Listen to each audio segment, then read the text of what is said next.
My name is Victor Taylor, and this is my video blog on informed consent for Ethics in Counseling CEFS 501, and it's November 11th, 2020.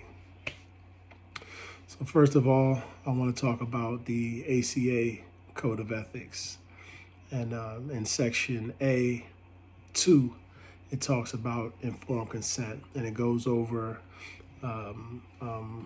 a lot of the details, well, I guess all of the details ethically that are concerned with the informed consent for the client. And, it talks about the need for the client to receive something that's clear and easily understood.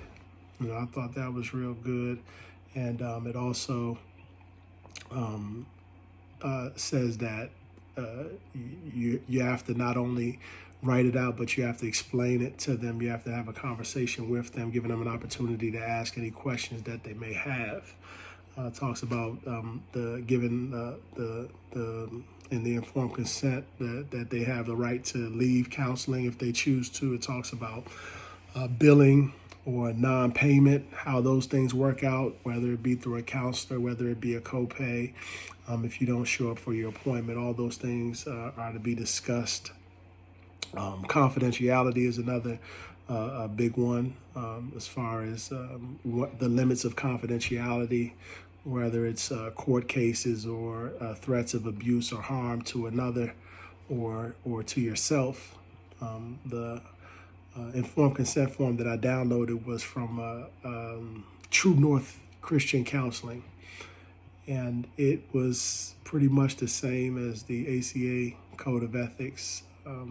One thing that I was a little bit surprised about was that it wasn't clear talking about the credentialing. That's another thing the ACA Code of Ethics talks about, is credentialing. So when it came to credentialing and I guess therapeutic style or process, they weren't specific in the informed consent, but it did say that you should have a conversation with your counselor about that. So it did specify that, and I felt like it was good language to impress upon the person signing the informed consent to bring it up in the session. Whether or not they will is another story.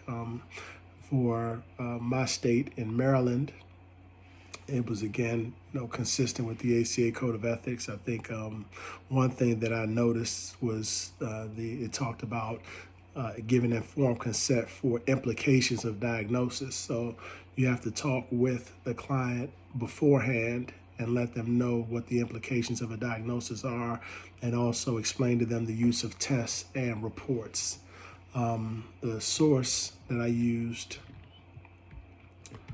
was Data After Death, Record Keeping Considerations for Unexpected Departures of Mental Health Providers. And this article talked about just the need for digital wills.